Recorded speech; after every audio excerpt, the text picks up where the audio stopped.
Hello, good afternoon. So that's me. Imperial Brands, many of you may not have heard, but we have a subsidiary which is the biggest region for Imperial. ITG Brands based in Greensboro with Winston, Backwards, and these sort of brands, and launching a new nicotine pouch in the US this week called Zone.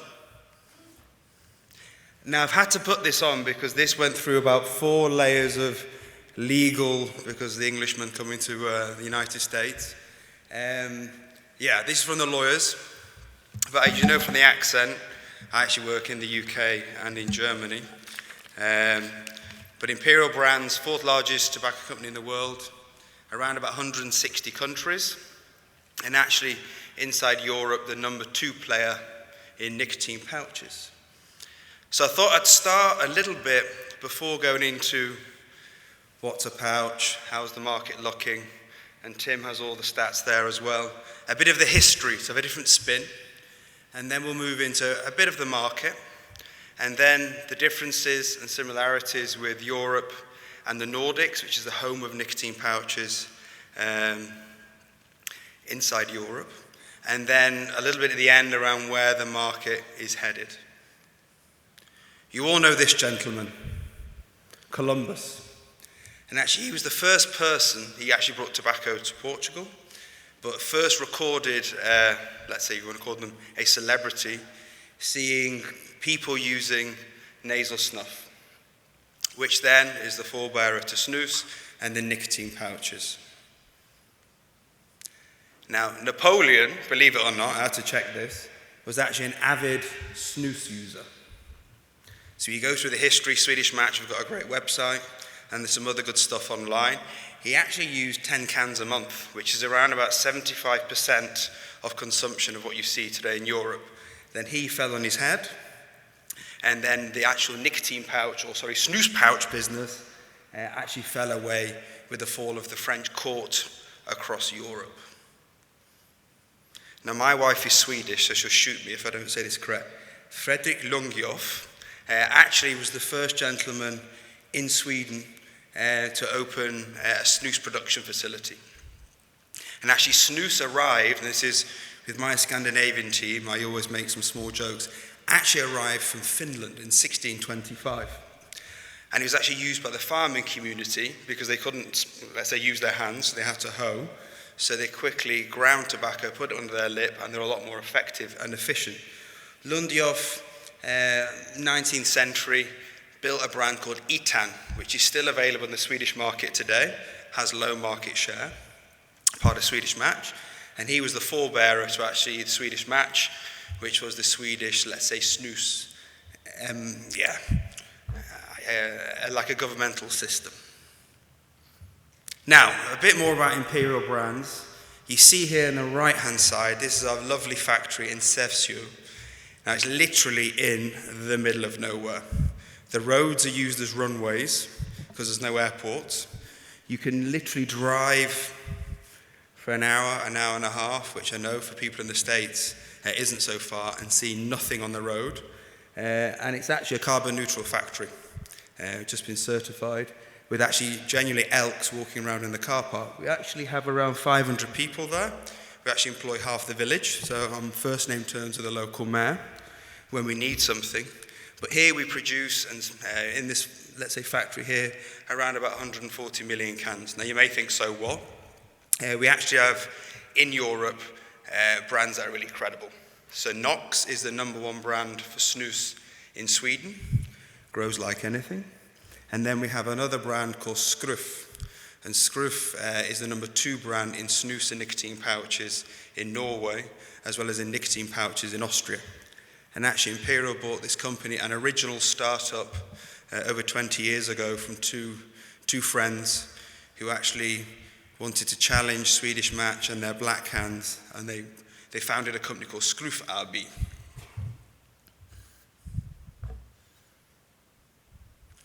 Now, a bit more on the stats and facts. I don't know, Tim had a lot more than I have here, so I sort of pulled myself back. But here you see sort of the growth of nicotine pouches. US, Nordics, and then the rest of Europe. This is can sales data, but we have from Nielsen, IRI, and also blending in online as well. And this doesn't include Pakistan, actually, which is a BAT second or third largest market. But you can see two phenomenons. One, the US, certainly the last 4 or 5 years, you're seeing this consistent growth year on year on year, driven by ZYN, which you were all aware of. Secondly, actually, that number there, the 176, is predominantly Sweden. So Sweden is the home of the category inside Europe, and nicotine pouches are growing 50, 60, 70% per year. And then Europe, so the pink bar there, actually is spread across. You have sort of two phenomenons. You have the liberal UK market, up until this week, nicotine pouches there, and it's what we call in Scandinavia the ice hockey belt, which is Slovakia, Czech Republic, Poland, swinging into Switzerland, and also Austria. Now you may think, so what? I think within this chart, I think there are a couple of things that really pop out.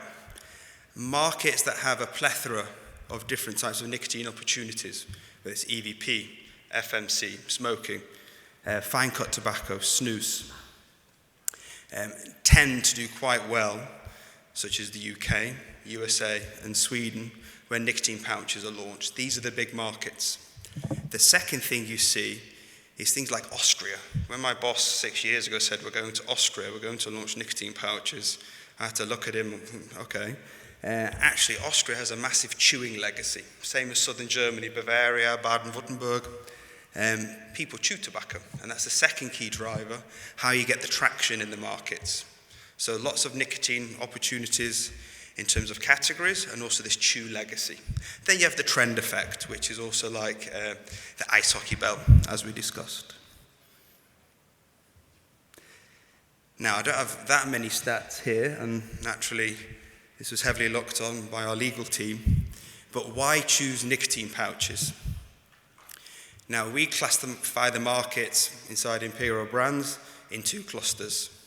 I say the mature markets, Sweden, Norway, and then the nascent markets, UK, Germany is a good example. And the number one driver is around less harmful. Same actually in Sweden, a mature market. It's actually when they move from snus into nicotine pouches, it's all around the number one driver is around less harm. Second thing in a market like Sweden or Norway is around teeth and oral hygiene, because if you use dip, I've got some colleagues who use 1.5 cans a day and have been doing this for 30, 40 years. They have lots of expensive dental treatment. A lot of consumers don't like the dipping and also the staining of the snus can or pouch. And then, I suppose I didn't bring it on here, but it prompted from a few of the presentations today, is around occasion. And you saw that in the presentation from Mark Research there. It's all around people can use this everywhere. And especially, for example, in Germany, nicotine pouches and snus are very popular, for example, with the police and German military, especially in the south of the country.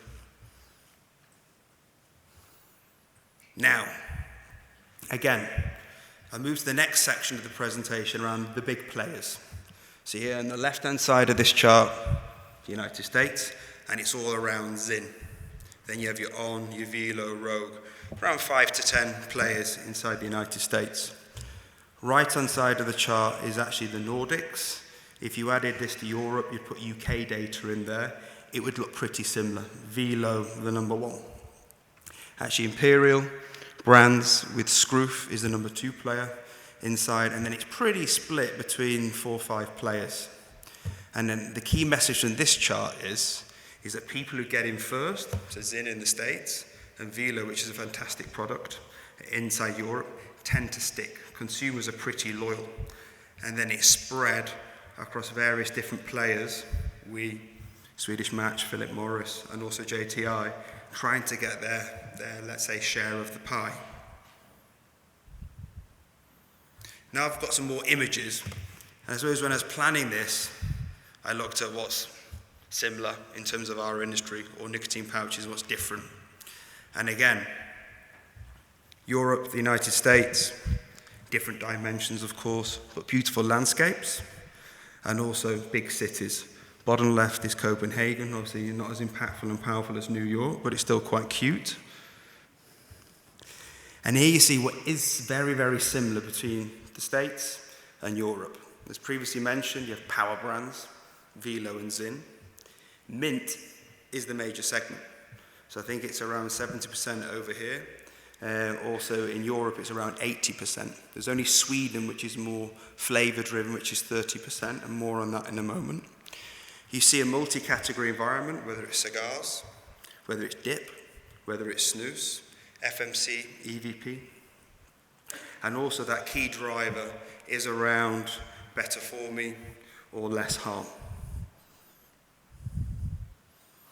But there are also quite critical differences between the market. May or may not come across to the United States. In Europe, it's cluttered or fragmented, as Tim mentioned before, and it really is. A good example is Finland. The market turned legal in May last year. And as of last week, there were 320 different SKUs and over 50 brands in the market, flooded. Sweden, the big market in Europe, there's around 400 million cans sold per year. You have the internet, or Hyper, Northerner in the States, has around 15% of trade. So there's no listing fees, there's no shelf limits. Again, over 300 SKUs and 50 brands. And these guys at Hype are really strict with what they list and what they don't list. I think in Europe, Sweden's very, very, let's say, heavily flavor-driven. Everyone's trying to chip in to BAT's market share. BAT across Europe have between 55 and 95% share. They have 95% share in Denmark, for example. And for example, I think in the last 12 months, one major competitor has launched 52 different SKUs, one a week, bang, bang, bang, bang, bang, all to try and get traction in the market. Key difference, I think, in the States at the moment, the pouches are drier. It's around 3 to 10% on moisture level. European pouches are a lot more moist. They're about 40 to 50% moisture, so you get a faster kick. And also larger because of the snus heritage. And then finally, where's the market headed? I mean, it can be anyone's bet, but I think you're going to see more clutter. Certainly now, Philip Morris have taken Swedish Match. They will bring a different spin to both markets, obviously super dominant over here and not so in Europe. I think from a research and insights perspective, certainly my company, everyone is very much driven by consumer first understanding, consumer first. I think once AI gets more prominence in terms of market research, aggregating that data, reading the data, I think you'll start to see things that really would say, you say in Manchester, I think would tickle other consumers instead of a lot of this spray and pray, what you see at the moment, certainly inside Europe. Due to the PMTA process, it's very different in the States. Everyone's focusing on flavors at the moment, and we sit there in Hamburg and Stockholm, where I live and sit, and go, okay, we need to play. But I think the quality of the products, the ingredients, will become more prominent the next 5 years. And what do I mean? Pouches are made normally out of one major substance. Some people use other stuff, but certainly around pouch paper, certainly around oral hygiene, moisturization, things like this, I think will become more in play, certainly in the next 3 to 5 years.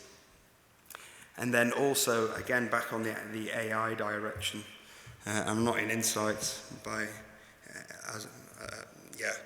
in any means, but I think you're starting to see a lot more flavor combinations, similar to what you see in vape, which was mentioned before, which you would never naturally think of from a market research perspective, from an advertising creative agency perspective. And I think that will come into play as well, where flavors, I mean, not even who plays flavors, drinks companies, sweets companies and things like that, they wouldn't even think of it. And the AI aspect will drive it there. And that's it from my side. I think it's exciting. I think a lot's going to happen in the next 5 years as all the major players focus on nicotine pouches, and you see growth in both sides of the pond, and also growth, smaller growth in APAC as well. And again, that disclaimer, I promised I'd stick it in. So yeah, thank you very much.